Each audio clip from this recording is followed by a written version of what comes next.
Caleb and Seth were not strangers to heavy machinery. They had spent the better part of a decade running a specialized industrial salvage firm in the Rust Belt. They made their living identifying undervalued assets in government auctions, massive, heavy, and difficult-to-move objects that most other scrappers avoided due to the logistics involved. Their latest acquisition, however, was a gamble that pushed their company's finances to the absolute limit. They had purchased a decommissioned, non-functional EMD SD40-2 diesel-electric locomotive, a 400 micropound beast of American steel that had been rotting on a siding in the Mojave Desert for nearly 40 years. The locomotive, once the backbone of freight transport, was bought strictly for the scrap value of its massive traction motors, the copper wiring inside the main generator, and the sheer tonnage of high-grade steel in the frame. The brothers needed this job to be profitable, or they would be facing bankruptcy. They had no idea that the engine block was hiding a secret worth more than the entire train line it once ran on. The initial phase of the operation was a logistical nightmare. Transporting the locomotive from the desert siding to their secure warehouse required specialized heavy-haul trailers and cranes, consuming a significant portion of their budget before they even made the first cut. Once the massive yellow and black striped engine was inside their facility, the real work began. The smell of the machine was distinctive, a pungent mix of decades-old diesel, creosote, and baking desert dust. The brothers began by stripping the exterior walkways and removing the heavy hood doors to access the prime mover, the massive 16-cylinder diesel engine that sat in the center of the frame. It was a mountain of iron, covered in layers of grime and solidified oil. Their plan was to cut the engine block into manageable sections to be melted down, but as soon as they began cleaning the surface to prepare for the cutting torches, Caleb noticed something inconsistent with the schematics. The engine block of an SD42 is a singular cast iron piece designed to withstand immense pressure. However, as Caleb scraped away a thick layer of grease near the lower crankcase inspection covers, he found a weld line that shouldn't have been there. It was a precision TIG weld, incredibly high quality, but it was clearly done by hand and not part of the original casting process. It ran along the length of the oil pan, effectively sealing a section of the engine that was supposed to be accessible for maintenance. Seth came over with the blueprints, and they confirmed the anomaly. According to the manual, there should have been a standard oil sump there. Instead, the metal sounded dull and solid when struck with a hammer, unlike the hollow ring of the rest of the engine. It appeared that someone had modified the internal cavity of the engine block before the locomotive was retired.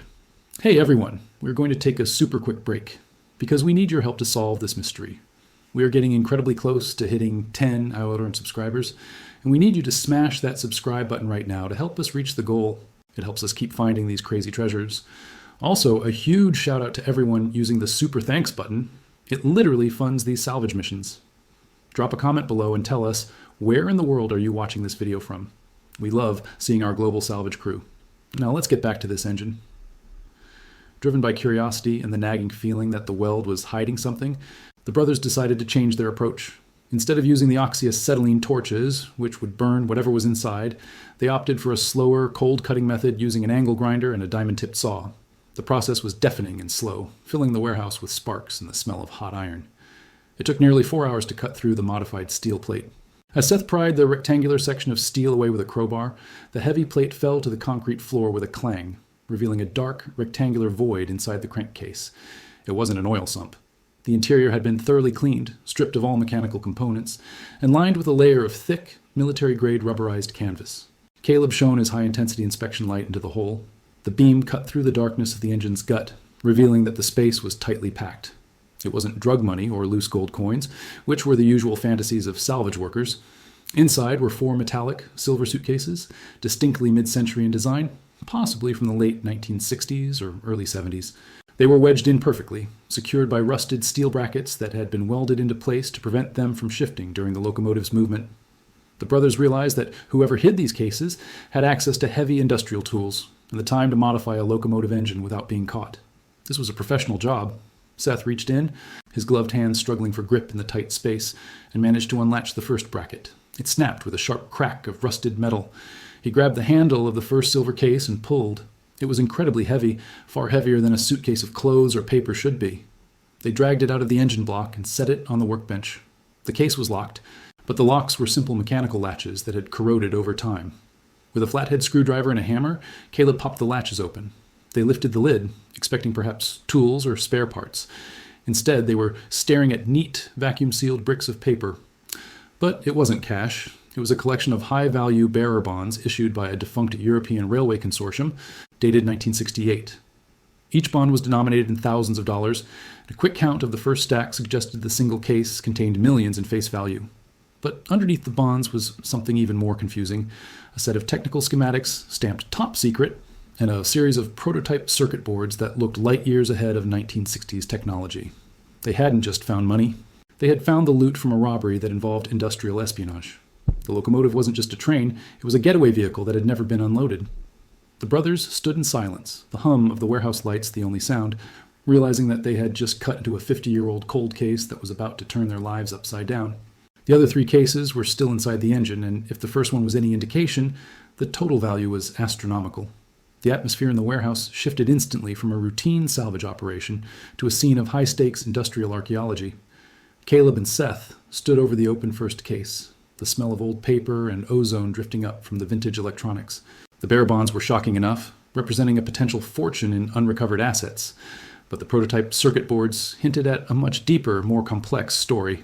They realized they couldn't simply continue hacking away at the engine block with reckless abandon. If the remaining 3 cases contained items of similar fragility and importance, a stray spark from a grinder or a slip of a crowbar could destroy millions of dollars in history. They paused to set up forensic lighting, flooding the dark cavity of the locomotive's crankcase with bright white LED light to assess the situation, before attempting to move the second case. The second case was wedged even tighter than the first, sitting deeper in the V shape of the engine block. Seth had to crawl partially into the cut-open section, his coveralls scraping against the rough cast iron to reach the securing brackets. These brackets were not rusted. They were covered in a thick layer of grease that had preserved them perfectly, suggesting the thieves had anticipated a long storage period. With painstaking care, Seth unscrewed the bolts rather than breaking them, preserving the integrity of the mounting system. He attached a heavy-duty strap to the handle of the second case, and Caleb, standing on the walkway above, used a small chain hoist to gently lift the metallic container out of the engine's gut. As it swung free and settled onto the concrete floor, the suspension groaned under the weight. This case was significantly heavier than the first. They placed it on the workbench next to the bonds. Now, the latch mechanism was identical, a high-security tumbler lock from the mid-20th century. Caleb used a pick set this time, respecting the artifact, and after 10 minutes of delicate manipulation, the latches clicked open.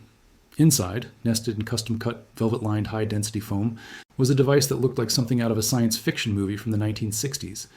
It was a cylindrical unit composed of polished tungsten and copper, surrounded by a complex array of glass vacuum tubes and early solid-state transistors. A metal plate riveted to the side read, "Property of Dark Tech Industries. Experimental Gyroscopic Stabilizer, Model X7." It was a piece of lost technology, a prototype for a high-speed rail stabilization system that history books said had never been built. In the wrong hands during the Cold War, this technology would have been worth a fortune in military applications. The brothers now understood the magnitude of what they had found. This wasn't just a bank robbery, it was corporate espionage on a massive scale. They moved to the third case with a sense of urgency mixed with dread. This case was lighter, almost flimsy compared to the tungsten device. When opened, it revealed the narrative glue that held the mystery together, a collection of leather-bound logbooks, navigational charts, and a stack of personal letters. The handwriting in the journals was jagged and rushed. Caleb picked up the top journal, the cover worn and stained with engine oil. It belonged to a man named Arthur Vance, the chief engineer of the rail line in 1969. As Caleb read through the entries, the story unfolded. Vance hadn't just stolen the bonds and the prototype, he had orchestrated the entire disappearance of the locomotive. The entries detailed his disillusionment with the rail company, his recruitment by a shadow syndicate looking to acquire the stabilization technology, and the meticulous planning of the heist. Vance had modified the engine block of this specific locomotive, number 4092, over the course of 6 months during routine maintenance cycles. He had built the false compartment, creating a literal Trojan horse. The plan was to transport the stolen goods across state lines inside the working engine of the very train assigned to carry high-priority freight, effectively hiding the loot in plain sight. However, the final entries in the journal took a darker turn. Vance wrote about paranoia, about being followed by the very syndicate that had hired him. He suspected they planned to eliminate him once the goods were delivered to a rendezvous point in Nevada. In a desperate bid for survival, Vance had sabotaged the locomotive's fuel line, forcing it to break down on a remote, forgotten siding in the Mojave Desert, the very siding where Caleb and Seth had found it 50 years later. Vance had hidden the treasure, locked the cabin, and walked into the desert to escape his pursuers, intending to return when the heat died down. He never did. The locomotive became his vault, and the desert became its guardian. There was still one case left inside the engine block, the fourth and final container. It was located at the very bottom of the compartment, submerged in a pool of thick, congealed oil that had leaked from the main seal over the decades. Seth reached in to attach the hoist, his gloves slick with the black sludge. This case was different from the others. It was made of a dull, lead-lined steel, typically used for transporting hazardous materials or volatile chemicals. A warning symbol was faintly visible on the lid, explosive hazard. The brothers froze. If Vance had been paranoid about being double-crossed, he might have rigged the stash with a failsafe. They debated calling the bomb squad immediately, but the journal offered a clue. Vance had written about insurance against the syndicate. Caleb frantically scanned the last few pages until he found a diagram. It wasn't a bomb in the traditional sense. It was a booby trap designed to destroy the contents of the cases if forced open incorrectly. The lead case contained the detonator mechanism and, according to the manifest, a substantial amount of raw gold bullion intended as payment for the operation. The gold was the bait, and the explosive was the lock. The brothers realized they were standing next to a mechanism that had been armed for 50 years. The vibration of the angle grinder earlier could have easily triggered it. Terrified but committed, they followed Vance's handwritten deactivation sequence. It involved rotating a specific dial on the lead case's side 3 times counterclockwise and engaging a hidden pressure release valve. Seth performed the maneuver with trembling hands. A hiss of pressurized gas escaped the case, smelling of stale almonds, followed by a loud mechanical clunk. The mechanism was disarmed. They carefully pried the lid open. The glint of gold was unmistakable. Rows of small, unrefined gold ingots, likely smelted down from other sources to be untraceable. But nestled among the gold was the insurance. A glass vial of liquid mercury positioned over a crude electrical contact. They had been inches away from incinerating the entire find. With all 4 cases extracted and opened, the brothers took stock of the situation. They had millions in bearer bonds, a priceless technological prototype, a historical record of a major crime, and a pile of gold bullion. The total value was incalculable, but so was the legal complexity. They weren't just scrappers anymore, they were custodians of a federal crime scene. They knew they couldn't sell this on eBay or to a local pawn shop. The bearer bonds were likely canceled or tracked. The prototype belonged to a successor corporation. And the gold was technically proceeds of a crime. They needed a strategy. They needed a lawyer who specialized in maritime and salvage law, someone who could negotiate a finder's fee or salvage award with the government rather than risking prison for possession of stolen goods. They decided to secure the warehouse. They moved the locomotive parts to block the main bay doors and activated their security system.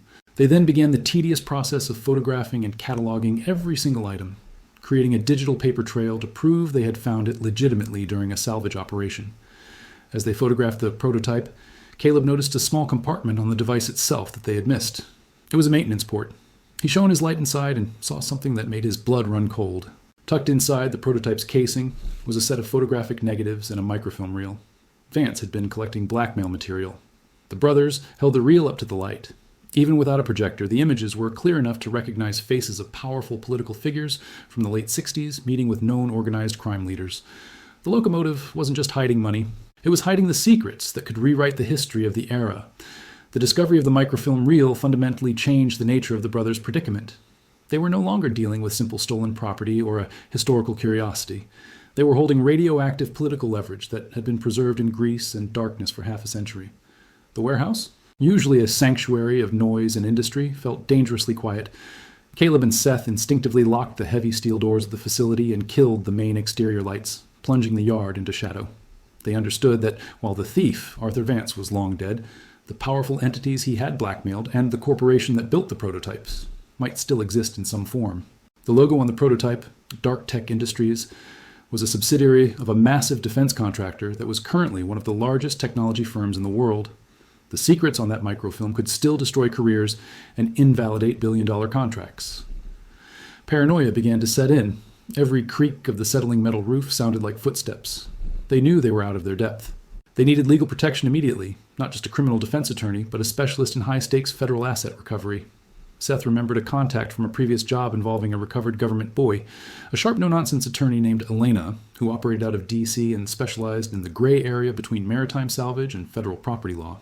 They made the call using an encrypted messaging app, sending only a photo of the gold bars and the cover of the top-secret schematics. Her response was immediate. She was flying in that night. While waiting for Elena, the brothers worked to secure the evidence. They couldn't leave the items on the workbench. They decided to repack the bonds, the gold, and the microfilm into the lead-lined explosive case, now disarmed, and weld it shut temporarily for transport. However, the prototype was too large to fit back into the cases. They wrapped it in heavy moving blankets and hid it inside the rusted cab of a completely different crane sitting in the yard, reasoning that if anyone broke in, they would look in the office or the safe, not inside a junked crane. They spent the rest of the night taking shifts, one sleeping in the office chair while the other watched the security camera feeds, scanning the perimeter for any black SUVs or drones. The silence of the industrial park was oppressive. Elena arrived at dawn driving a rental car she had parked 2 blocks away to avoid drawing attention. She entered the warehouse through the side door, looking out of place in her tailored suit amidst the piles of scrap metal and oil stains. When Caleb led her to the workbench and ground off the temporary welds to reveal the stash, her professional composure cracked. She spent an hour silently examining the documents with a jeweler's loupe and a UV light she had brought with her. When she finally looked up, her assessment was grave. She explained that the bearer bonds were indeed real, and due to a quirky clause in international banking law regarding war era and Reconstruction assets, were still redeemable by the bearer, though heavily taxed. The gold was straightforward, but the prototype and the microfilm were the real danger. She communicated through written notes on a legal pad, fearing the warehouse might be bugged, a level of caution that terrified the brothers. She wrote that the prototype was the missing link in magnetic levitation technology. The company that lost it had claimed it was destroyed in a fire to collect insurance money, a fraud that the microfilm likely proved. If the brothers tried to sell this on the open market, they would be arrested or disappear.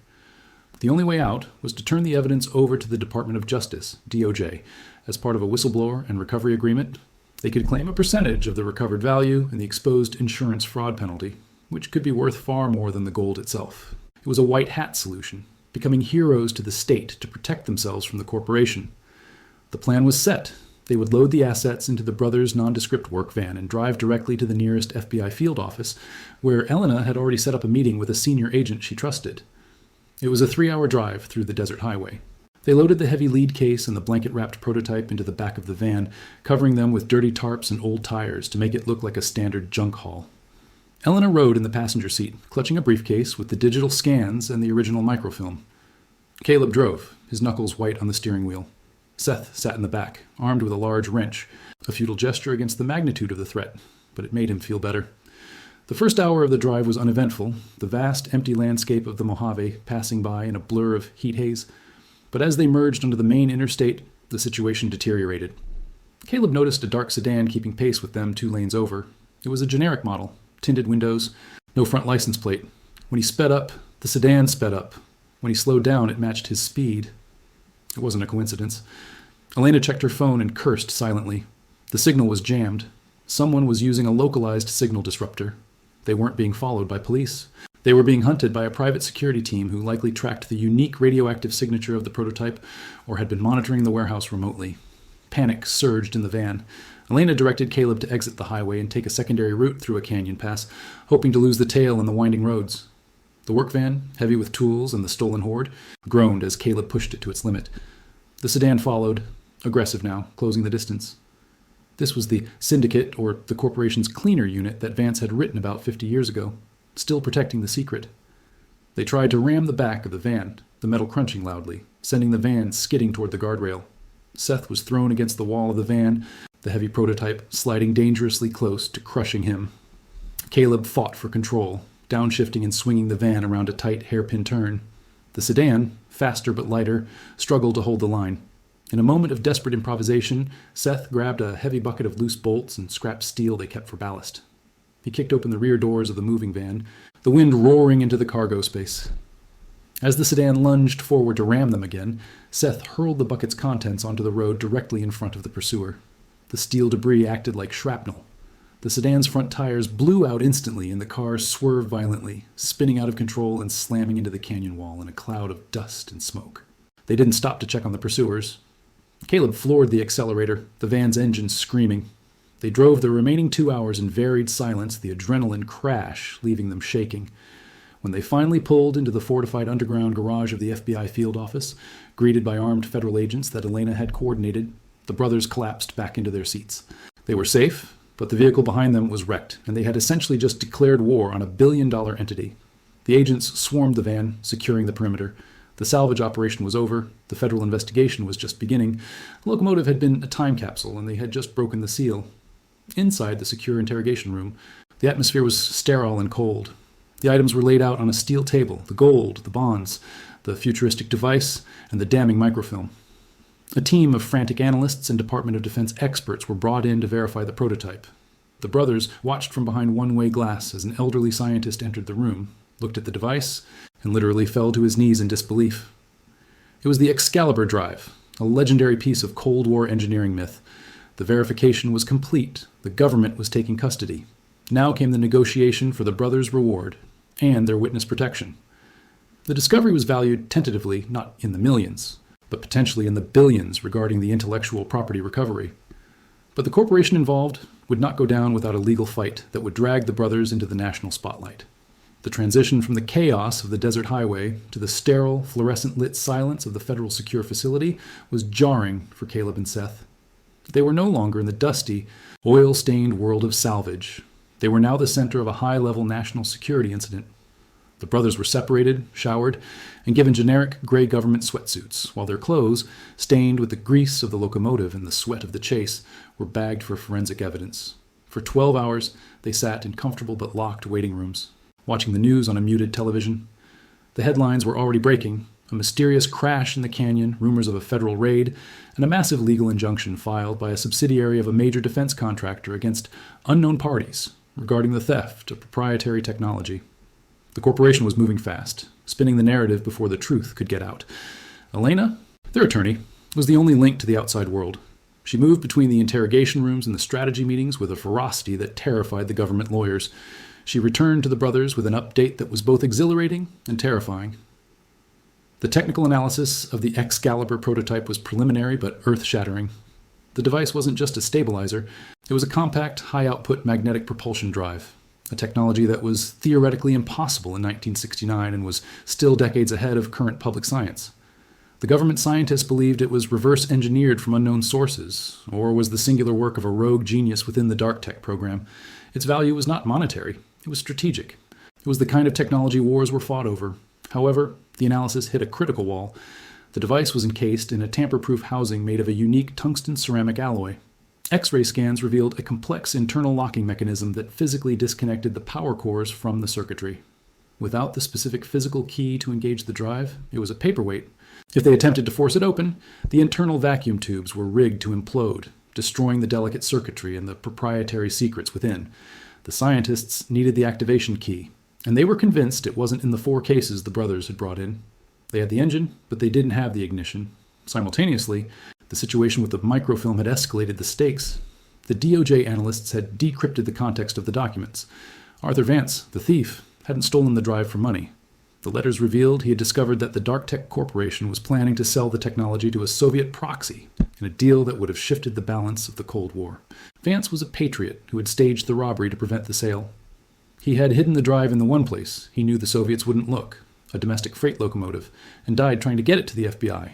The brothers hadn't just found loot. They had uncovered a 50-year-old act of heroism and treason. This revelation gave them massive leverage. They weren't thieves. They were the final agents in Vance's mission. But the legal battle was turning ugly. Dark Tech's lawyers, armed with unlimited budgets, had successfully convinced a federal judge to issue an emergency injunction. They claimed the locomotive was stolen property from 1969, and that the FBI had no right to seize corporate assets without a specific warrant, which was currently being fought in court. The judge, wary of the complex jurisdictional issues, had ordered the warehouse sealed. No one, not the brothers, and technically not even the FBI, could enter the salvage yard until the ownership of the locomotive was resolved. The problem was that the key to the drive was almost certainly still inside the locomotive, and Dark Tech's private security contractors were currently surrounding the perimeter of the salvage yard, waiting for the moment the injunction allowed them to enter and strip the train.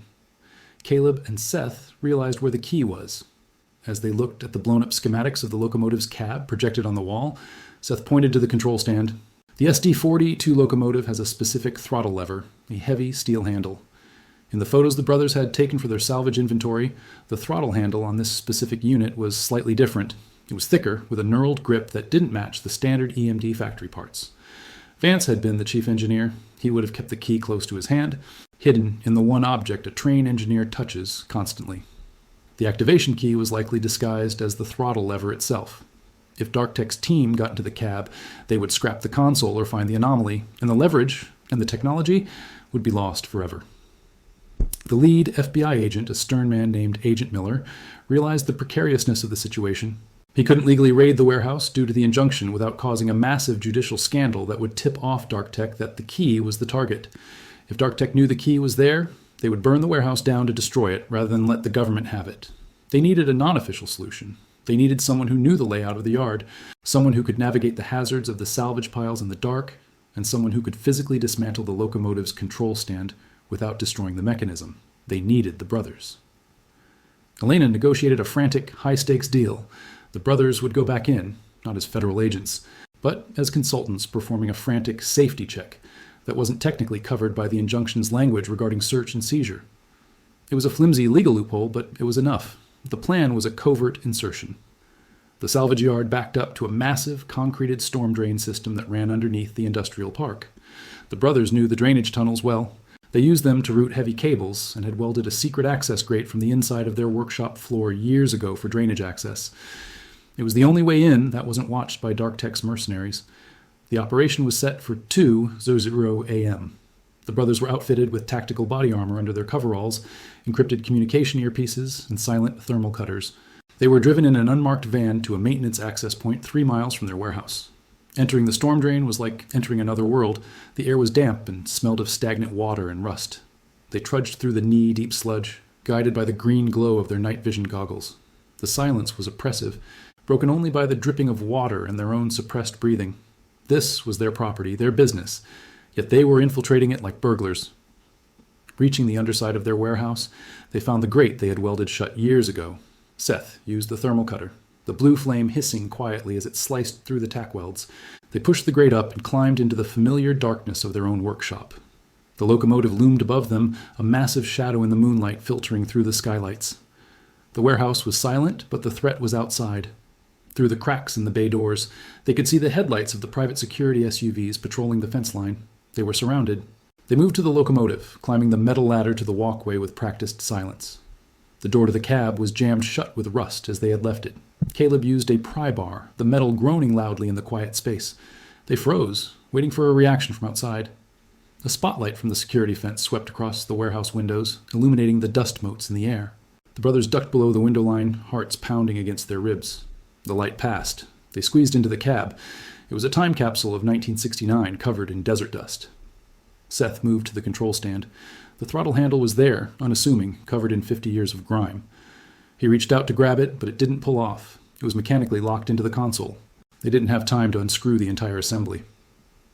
Caleb checked the underside of the console and found a secondary locking pin, a hidden mechanism Vance had installed. It required a specific magnetic sequence to release, or brute force. They didn't have the magnet. Seth pulled a heavy drilling hammer from his tool belt. They had to break the casting of the control stand without damaging the key inside the handle.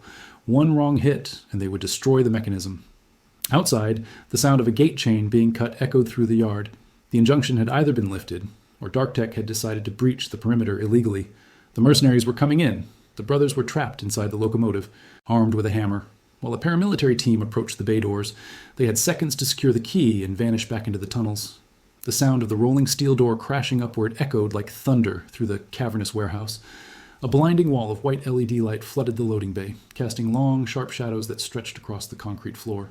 The private military contractors moved with fluid, practiced precision, their tactical boots silent on the oil-stained ground.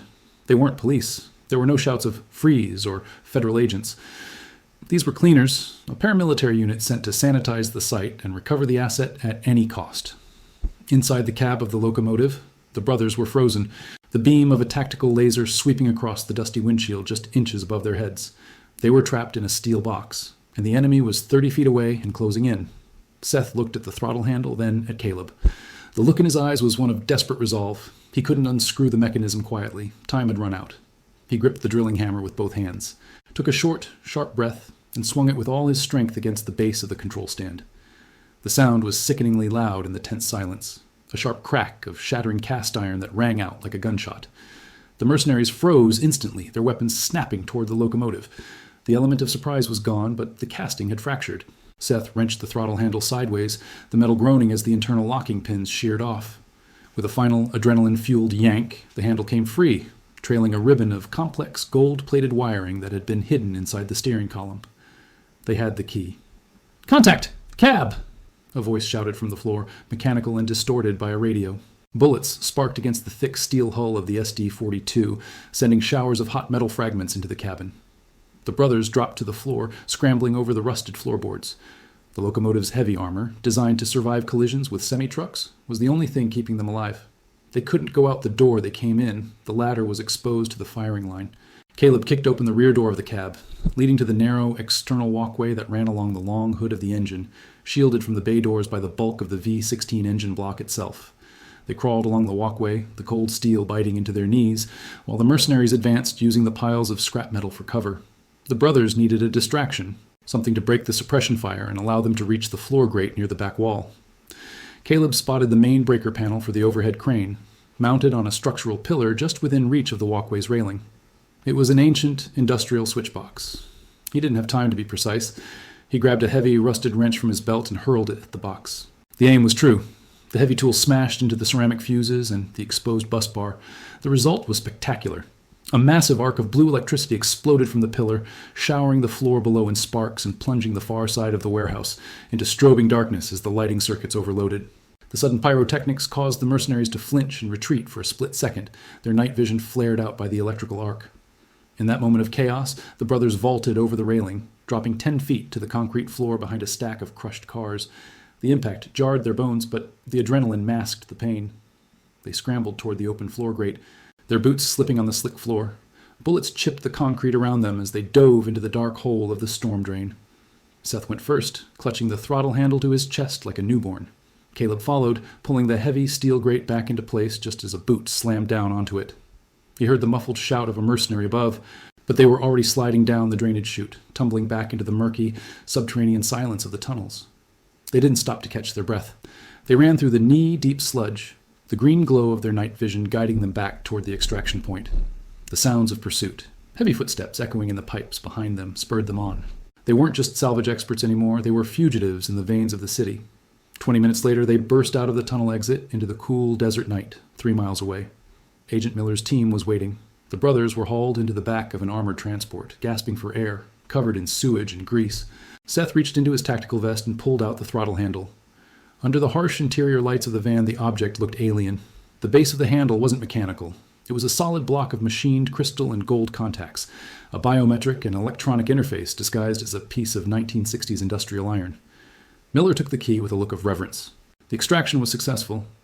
Back at the secure facility, the atmosphere was electric. The Excalibur prototype had been moved to a shielded testing chamber surrounded by lead glass and sensors. The scientists had prepared the device, hooking it up to a massive external power source, but the circuit remained dead, waiting for the bridge. The brothers, now cleaned up and watching from the observation deck, felt a strange sense of ownership. They had bled for this machine. The lead scientist took the throttle handle, the key, and inserted it into the corresponding slot on the prototype's housing. It wasn't a simple fit. The handle had to be rotated 45 degrees and then pushed down. As the connection was made, the device didn't just turn on, it woke up. A low-frequency hum, more felt in the chest than heard, began to emanate from the chamber. The vacuum tubes glowed with an impossible violet light, and the tungsten rings inside the core began to spin, accelerating instantly to a blur. The telemetry screens on the wall went red, showing energy output levels that shouldn't be possible for a device of that size. Then, the impossible happened. The massive 100-pound device shuddered and lifted off the test table. It didn't shoot up like a rocket. It simply ceased to respect gravity. It hovered 3 inches in the air, perfectly silent, perfectly stable. The room erupted in shouts and applause. The brothers watched in stunned silence. Vance hadn't just stolen a stabilizer, he had stolen the first functional anti-gravity drive in history. The implications were terrifying. The technology inside that locomotive engine could have changed the world 50 years ago, potentially ending the energy crisis or revolutionizing transport. Instead, it had been buried by corporate greed and paranoia. The Dark Tech Corporation had suppressed it, likely because it threatened their conventional propulsion contracts or because they couldn't control it. Now the government had it, and thanks to the brothers, the evidence of the suppression was undeniable. The microfilm provided the motive and the device provided the proof. The following morning, the legal landscape shifted violently. The Department of Justice, armed with the working prototype and the blackmail documents, executed a federal raid on the current headquarters of the defense contractor. The injunction against the brothers was dissolved. The Excalibur project was declassified just enough to be recognized as a recovered federal asset of supreme national importance. The brothers were no longer defendants. They were the primary witnesses in the largest industrial espionage case of the century. But as the adrenaline faded, the reality of the reward negotiation began. They had recovered a priceless object. But priceless is a difficult number to write on a check. Elena sat them down in a conference room, her expression serious. The government was offering a settlement. They wanted to classify the technology immediately, burying it again under top secret clearance, effectively erasing the brothers' discovery from public history. In exchange, they were offering a flat payout, a consulting fee, and a finder's award. The number on the paper was large, life-changing even, but it came with a strict non-disclosure agreement, NDA. They could never tell the true story of the anti-gravity drive. They could only say they found historical artifacts. The brothers looked at the check, then at each other. They had started this journey to scrap a train for copper. Now they were being paid to keep the world's biggest secret. However, there was a twist. The bearer bonds found in the first case were not covered by the NDA. They were private financial instruments. And because the brothers had recovered them and the original owner, the railway consortium, was defunct, the unclaimed property laws of the state combined with maritime salvage precedents applied. The bonds, valued at face value plus 50 years of interest, were technically theirs to claim, minus taxes. The government didn't care about the money. They cared about the tech. Elena smiled for the first time in days. "Take the deal on the tech," she said. "But we are going to fight for the full value of the bonds. You aren't just walking away with a hush money check. You're walking away as the owners of a 1968 fortune." The final tally was staggering. The settlement for the recovery services of the prototype was fixed at $5 million each, tax-free, paid from the black budget. But the bonds were currently being audited by the Swiss banks that had underwritten them. The initial estimate was hovering around $28 million. The brothers had bought the Locomotive for $15. They were staring at a combined payout of nearly $40 million, but before they could sign the papers, a final piece of the puzzle emerged. One of the scientists approached them with the personal letters found in the third case. They had been translated and analyzed. Arthur Vance hadn't just left the drive, he had left a will. The letter was handwritten on the back of a technical schematic. The ink faded to a sepia tone after 50 years in the dark. The scientist handed it to Caleb with a trembling hand. Arthur Vance, the rogue engineer who had stolen the future to protect it, had no living family. In his final days, hiding in the desert, he had written a holographic will, a legal document written entirely in the testator's own hand, specifically addressing the finder of his cash. But the wording was specific. Vance left the contents of the cases, specifically the financial instruments and bullion, not to the government or the railway company, but to whomever possesses the mechanical aptitude to bypass the thermal interlock without detonating the charge, and the intuition to locate the key. Vance had treated the recovery of his stash as a final exam. If a random scavenger had taken a torch to the engine, the gold would have been vaporized. If a corporate suit had simply seized the train, they never would have found the throttle key. The bequest was legally binding because the brothers had fulfilled the specific performance clauses of the will. They hadn't just found the treasure. They had earned it according to the thief's own rules. This document was the silver bullet Elena needed.